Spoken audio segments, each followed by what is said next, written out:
안녕하세요. 강집사에 알게 될 거야 히브리서 편 강의 시작하도록 하겠습니다. 히브리서 2장 9절. 오직 우리가 천사들보다 잠시 동안 못하게 하심을 입은 자 곧 죽음의 고난 받으심으로 말미암아 영광과 존귀로 관을 쓰신 예수를 보니 이를 행하심은 하나님의 은혜로 말미암아 모든 사람을 위하여 죽음을 맛보려 하심이라. 지금 저번 시간에 저희가 무엇이 문제인가 에서 인간의 죄성이다,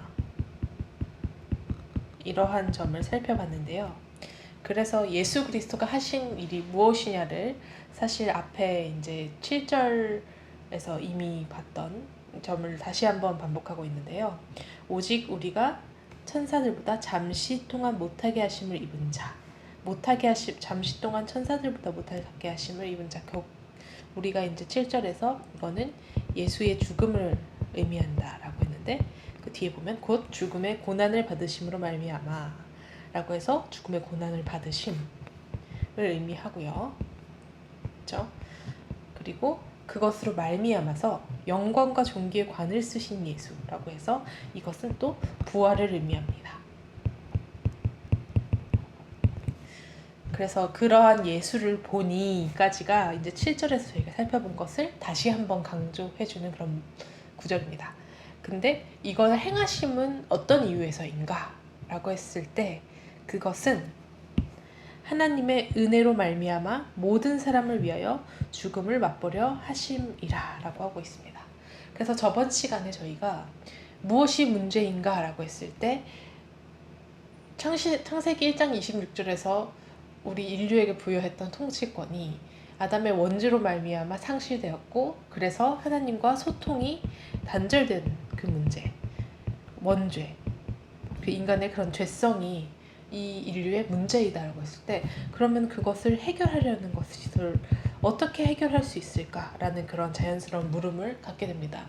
그런데 우리가 저번에 무슨 어떤 인간은 선한데 방법을 몰라서 그렇다, 그러면 그 방법을 알려주면 된다, 그걸 교육하면 된다, 이런 식으로 해결책이 있지만, 지금 이거는 인간의 죄성이에요. 그거 어떻게 해결해요? 그거는 인간 스스로가 어떤 노력으로 해결할 수 있을까? 그런 노력을 실제 하기로 했습니다. 막 성악설의 견지에 있는 어떤 철학자들은 그것을 위해서 생애 어떤 방법으로 그걸 극복하려고 하는 노력이 있고, 이런 많은 철학적 탐구, 학문적 탐구, 이런 것들도 시도도 있지만, 그런 것들이 정말 궁극적으로 해결해줄 수 없다라는 것입니다. 결국 인간이 자기 스스로 그 죄의 문제를 해결할 수 없다라는 그 지점에, 그 궁극의 지점에 도달하고, 그러면은 저희는 도우심을 구해야 합니다. 그 외부의 도움이 필요한데, 그것이 예수 그리스도의 십자가가 갖는 의미라고 하는 것입니다. 예수 그리스도께서 그게 바로 하나님의 은혜다.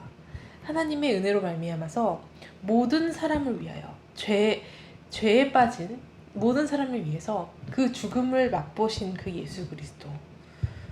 그래서 예수 그리스도의 십자가, 그래서 저희가 이런 말 하잖아요. 예수 그리스도의 십자가 사랑, 이런 식으로 얘기를 하잖아요. 그런 것들이 결국은 그래서 저번 시간에도 강조했듯이, 십자가의 사랑 아무리 외쳐봤자 우리가 정말로 인간의 죄성, 나의 죄성, 인간도 아닙니다.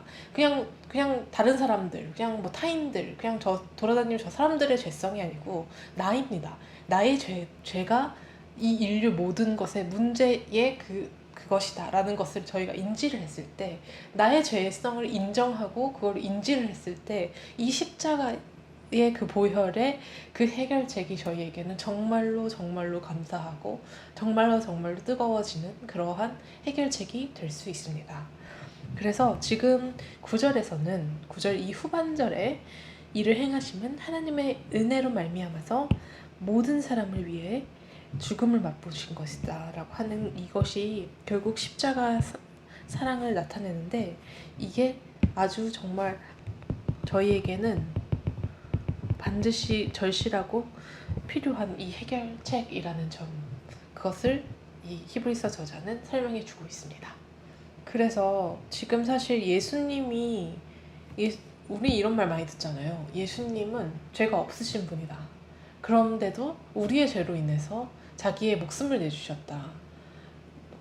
우리 갈라디아서 2장 20절에 이렇게 얘기를 하고 있죠. 갈라디아서 2장 20절. 내가 그리스도와 함께 십자가에 못 박혔나니 그런즉 이제는 내가 사는 것이 아니요 오직 내 안에 그리스도께서 사시는 것이라.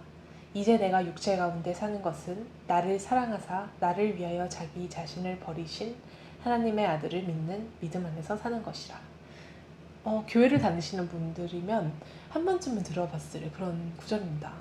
우리가 이거를 되뇌이고 얘기를 하고 그 마음에 새기고 그걸 살아가는 것들이 중요하지만 이게 정말로 정말로 정말로 고백이 되는 것입니다. 다른 사람 앞에서가 아니고 정말 내 내면에서 정말 이것이 고백이 되는지를 한번 점검해 보시는 건 중요할 것 같습니다. 그러니까 지금 여기서 보면 결국은 예수 그리스도는 나를 사랑해서 나를 위해서 목숨을 내놓으신 분이라는 거잖아요. 자기 자신을 버리신 그 하나님의 아들을 믿는 것이다 라고 하는데, 그 믿음의 출발은 내가 죄인이라는 것의 인정입니다.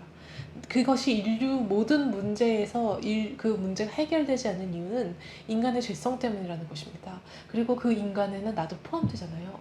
그러니까 그 죄성으로 말미암아서 이 문제들이 해결되지 않고 있다라는 그런 인식과 그런 뷰 포인트로 우리가 살아가는 거잖아요. 그러면 그러니까 그거는 정말 완전 다른 식으로 세상을 보게 하는 것 같습니다. 이게 그래서 지금 이제 2장 20절에서는 예수님이 나를 위해서 자기 목숨을 버리셨으니 이제는 나도 나 자신, 나만을 위해서, 나를 위해서 살아왔던 인생입니다. 또는 나의 가족들을 위해서 살아왔던 인생입니다.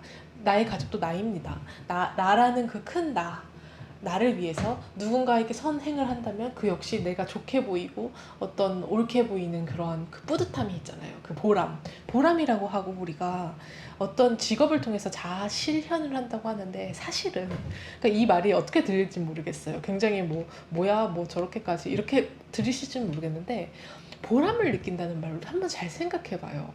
우리가 어떤 일 누군가를 도와주고 뭐 이렇게 좋은 일을 했어요. 아니면 지금 직장에서 어떤 프로젝트에서 굉장한 내 되게 잘했어요 내가. 그래가지고 다들 사람들이 다 인정해주고 그런 뿌듯함, 되게 그런 보람을 느끼는 순간들이 있잖아요. 근데 그 보람이 진짜 우리가 신앙적으로 한번 생각해보면 어떤 의미일까? 이걸 한번 정도 생각을 해보는 겁니다. 그러면 내가 사실은 우리가 그리스도께 영광을 올려드리는 삶이고 나는 죽는다 막 이런 말을 해요. 성경에서는 자기 자신을 버린다. 누구든지 나를 따라오려거든 자기 자신을 부인하고 자기 십자가를 지고 나를 따를 것이다. 이런 예수님의 말을 우리 아멘해요. 자기를 부인한대요. 근데 그게 무슨 의미일까요? 내 그런 뿌듯함 그리고 그런 보람을 느끼는 그런 순간들이 과연 자기를 부인하고 있는 것일까요? 그런 의문들을 저는 좀 들었어요. 그렇게 봤을 때 예수님은 우리 갈라디아서 2장 20절에 보면은 이제 나는 그리스도와 함께 십자가에 못 박혔으니까 그런즉 이제 내가 사는 것이 아니고 내 안에 그리스도께서 사시는 것이다. 그러면 결국은 나의 어떤 자기 성취감, 자기 만족감, 자기의 이런 것들은 좀 접어두고 내 안에 그리스도께서 살게 하는 것이죠. 사시는 것이다. 그래서 내 의지대로, 내 생각대로, 내가 원하는 대로 사는 것이 아니라 그리스도께서 원하시는 대로 사는 것이다. 그것입니다. 우리가 예수 그리스도께서 나의 죄를 위해서 목숨을 버리셨다. 그리고 그 부활하셨다. 그 의미는 이제는 나도 예수님 그냥 그런 희생 당했네 하고 밟고 올라서서 나 맘대로 사는 게 아니고 이제는 우리 또 다시 태어났다라는 그런 의미입니다. 그래서 나도 내 안에 그리스도께서 사시게 하시는 그러한 모습들이 지금 우리에게는 그리스도 십자가 보혈의 의미라고 할 수 있겠습니다. 그러면 다음 시간에 뵙도록 하겠습니다. 감사합니다.